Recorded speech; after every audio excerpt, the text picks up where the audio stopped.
സമൃദ്ധമായ മുടി ബയോടെക്നോളജിയിലൂടെ.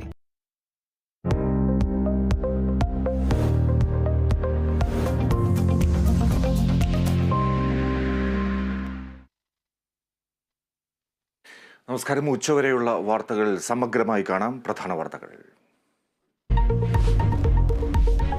സംസ്ഥാനത്ത് മഴക്കെടുതിയിൽ 2 മരണം. കൊച്ചിയിൽ വെള്ളക്കെട്ട് രൂക്ഷം. കോഴിക്കോട് മഴയിൽ വ്യാപക കൃഷിനാശം. 9 ജില്ലയിൽ ഓറഞ്ച് അലേർട്ട്.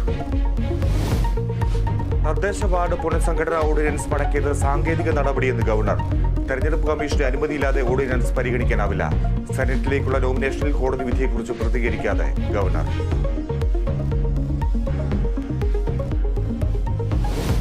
മദ്യനയത്തിൽ സമഗ്ര മാറ്റത്തിനൊരുങ്ങിയ സർക്കാർ. 1-ാം തീയതിയിലെ ഡ്രൈഡേ ഒഴിവാക്കും. IT പാർക്കുകളിൽ മദ്യശാലകൾ തുറക്കാനും തീരുമാനം. സർക്കാർ നിർദ്ദേശങ്ങൾക്ക് നിയമസഭാ സമിതിയുടെ അംഗീകാരം.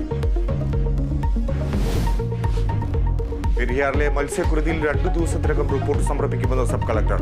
വകുപ്പുകൾ തമ്മിൽ ആശയവിനിമയത്തിൽ വീഴ്ചയുണ്ടായോ എന്ന് പരിശോധിക്കും. മീനുകളുടെ കൂട്ടക്കുരുതിക്കിടയാക്കിയ രാസമാലിന്യം എന്നതിൽ വ്യക്തതയില്ല.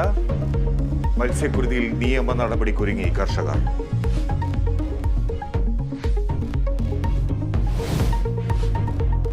കാസർഗോഡ് കാറടുക്ക സൊസൈറ്റി തട്ടിപ്പിലെ ഇരകളിൽ ഇൻഡോസൾഫാൻ ദുരിതബാധിതരും. നിക്ഷേപം പിൻവലിക്കാനെത്തിയ ഇൻഡോസൾഫാൻ ദുരിതബാധിതരെ ബാങ്ക് ജീവനക്കാർ തിരിച്ചയച്ചു.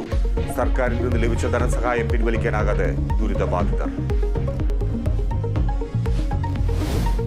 കോഴിക്കോട് മുക്കം മേടപ്പറ്റക്കുന്നിൽ കുന്നിടിക്കൽ രൂക്ഷം.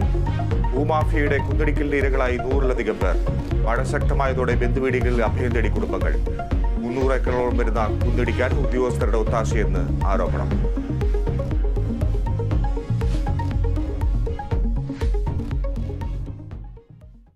പെയ്തൊഴിയാതെ മഴ.